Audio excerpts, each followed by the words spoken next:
सम्मानित मंच और जो हजारों की तादाद में इस ऐतिहासिक क्षण की, इस ऐतिहासिक रैली का हिस्सा बनने के लिए सिरसा के पांचों हलकों से जो आप लोग जोश और उल्लास के साथ यहाँ पर पहुंचे, मेरे पिता समान बुजुर्गों, नौजवान साथियों, माता और बहनों, मीडिया के बंधु, आप सभी का मैं दिल की गहराइयों से धन्यवाद करना चाहता हूं कि एक तरीके से आज के इस दिन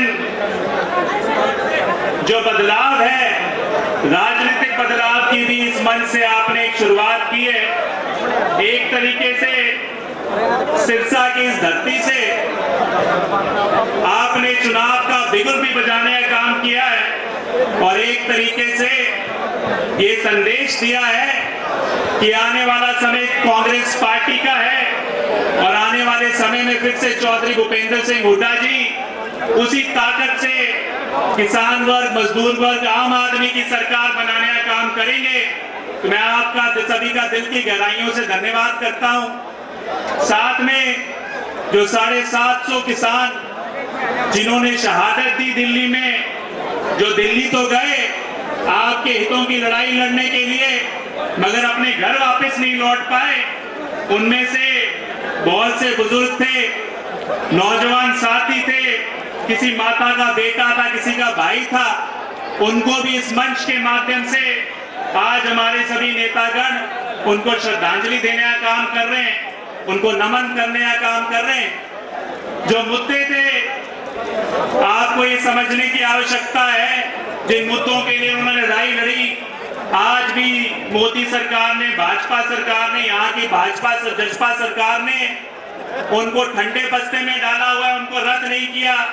जिन मुद्दों की लड़ाई लड़ते आए हो, जिनको ये सरकार 9 साल से दरकिनार करती आई है, और समझने की आवश्यकता है कि क्या कारण है कि आज की तारीख में मोदी जी ये कहते हैं कि वे जो भी कांग्रेस पार्टी आम वर्ग के लिए, किसान मजदूर वर्ग के लिए नीतियां लेकर आती है, परियोजना लेकर आती है, उनको रेवड़ियों का काम, तुलना करने का काम करती है। समझने की आवश्यकता है कि ये जो भाजपा जसपा की सरकार है, इनकी सोच ये है कि जो भी पैसा आपकी जेब में जाएगा, आम आदमी की जेब में जाएगा, उसको सही मायने में वहां से आपसे निकाला नहीं जा सकता। उनकी मंशा है कि उद्योगपतियों की जेब में जाए, फिर कमीशन खोरी के माध्यम से उनकी जेब में आए, और उसके लिए ये सारा का सारा आज की तारीख में जहां पे चाहे बीपीएल कार्ड कट रहे हैं, चाहे बुढ़ापा पेंशन कट रही है, चाहे आपके सभी तरह की सुविधाओं से वंचित किया जा रहा है। तो साथियों, समझने की आवश्यकता है कि आज इन मुद्दों के लिए अगला साल जो है 24 का, मैं मानता हूं एक चुनावी साल है, मगर उसके साथ साथ मैं कहूंगा ये किसान और मजदूर का भी साल है, क्योंकि इस साल आपके पास एक मौका है। अगर इन आंदोलन में बैठ के मुद्दे सही मायने में पूरी तरीके से हल नहीं हो सकते, उसके लिए राजनीतिक ताकत देनी पड़ती है। तो आपको सोचना पड़ेगा कि कौन सी पार्टी है, कौन से नेता है जो सही मायने में आपके मुद्दों को ताकत देने का काम कर सकते हैं।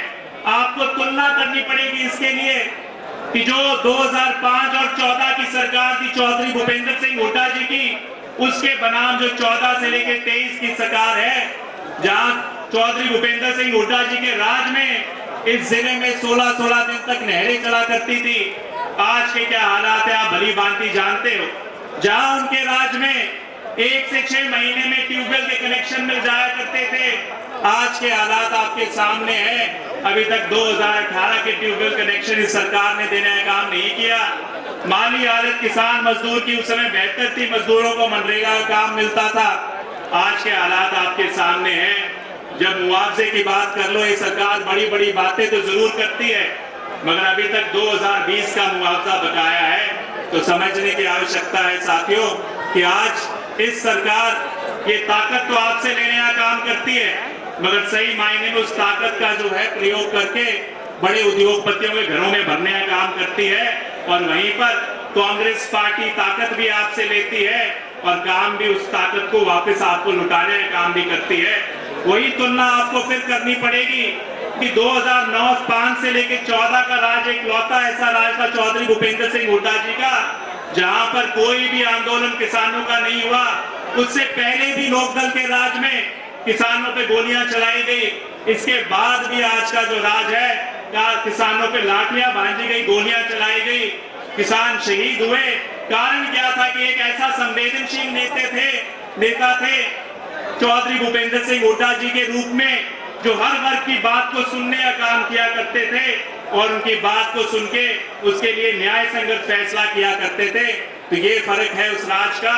तो साथियों, मैं केवल यही कहूंगा, आज आने वाला समय, चाहे आप राजस्थान में देख लीजिए, पंजाब में देख लीजिए, हर एक वर्ग की जुबान में कि आने वाले समय में कांग्रेस पार्टी का राज बनने जा रहा है। और इसके लिए जरूरत है कि सिरसा जिले की भी इसमें एक अहम भागीदारी हो, सिरसा जिले का भी इसके अंदर एक मजबूती से योगदान हो। इस चीज को हमें समझने की आवश्यकता है। और आज की जो मैं मानता हूं जो जन समूह है, कहीं ना कहीं इस चीज का सूचक है, संकेत देने का काम किया है कि भैया आप बदलाव के मोहर लगाने के लिए आज यहाँ पर आए हो। और जिस तरीके से मैंने कहा, अगला साल किसान मजदूर का साल है, तो सभी एक स्वर से फैसला हाथ उठा के सभी जब हुड्डा साहब आए, एक फैसला करने का काम करोगे कि ये सारा जो किसान मजदूर वर्ग है उनकी नीतियों को वापस लेकर आना चाहता है। वो आज चौधरी भूपेंद्र सिंह हुड्डा जी और चौधरी दीपेंद्र सिंह हुड्डा जी के जो कामकाज है, जिस तरह की सोच है, उसको आगे बढ़ाना चाहता। आखिर एक बात कहूंगा, विकल्प को सोचने, क्योंकि यहाँ की क्षेत्र की दो पार्टियां हैं, विकल्प को सोच के जरूरत है। पहला, जहां पर भाजपा ने जो किसान आंदोलन में अपनी कथनी और करनी के बीच में अंतर दिखा दिया कि वो आपके खिलाफ है, वहीं पर जो जजपा की सरकार, जजपा जो पार्टी भागीदार बनी है, उन्होंने क्या कहा था पार्टी बनाते टाइम कि चौधरी देवीलाल जी की नीतियों पे चलने वाली पार्टी होगी। मगर जो सबसे पहला मौका मिला तो भाजपा से हाथ मिला लिया। दूसरा मौका आया तो आपने कहा कि किसानों को चुनोगे या कुर्सी को चुनोगे। उन्होंने कहा कि हम सत्ता की मलाई खाना चाहेंगे, तभी इस जिले के अंदर 5-5 फार्म हाउस बना लिए, बड़े उद्योग लगा लिए। उसके बाद जो आपसे वायदे किए थे, चाहे वो बुढ़ापा पेंशन का हो, चाहे रोजगार हो, उसे दरकिनार करने का काम किया। और आज की तारीख में जब राजस्थान में गए तो राजस्थान की जनता जागरूक थी, उस जनता ने इनको वापस हरियाणा भेजने का, सारी की सारी सीटों पे जमानत जब्त करा के वापस भेजने का काम किया। तो समझने की बात है, इस क्षेत्र में अगर कोई भला कर सकता है, मैं तो केवल अपना उदाहरण दूंगा। जब चौधरी भूपेंद्र सिंह हुड्डा जी की सरकार थी, डॉक्टर केवी सिंह जी अपने सेवक के रूप में काम कर रहे थे, 1000 करोड़ की परियोजना केवल डबाली हलकर में लेकर आए थे, जहां पर कांग्रेस का विधायक 91 से नहीं बना। 15 बिजली घर, 32 सड़कें, नहरें, कॉलेज देने का काम किया। और आज ये लोग जो सत्ता में चाबी लेकर बैठे हैं, केवल उस ताकत को अपना घर भरने का काम करेंगे। तो मैं यही कहूंगा, आज आपके पास विकल्प के रूप में चौधरी भूपेंद्र सिंह हुड्डा जी और हमारे युवा सांसद चौधरी दीपेंद्र सिंह हुड्डा जी, उदयभान जी का एक सामूहिक प्रयास है, उसको चुनने का काम करें। धन्यवाद। जय हिंद।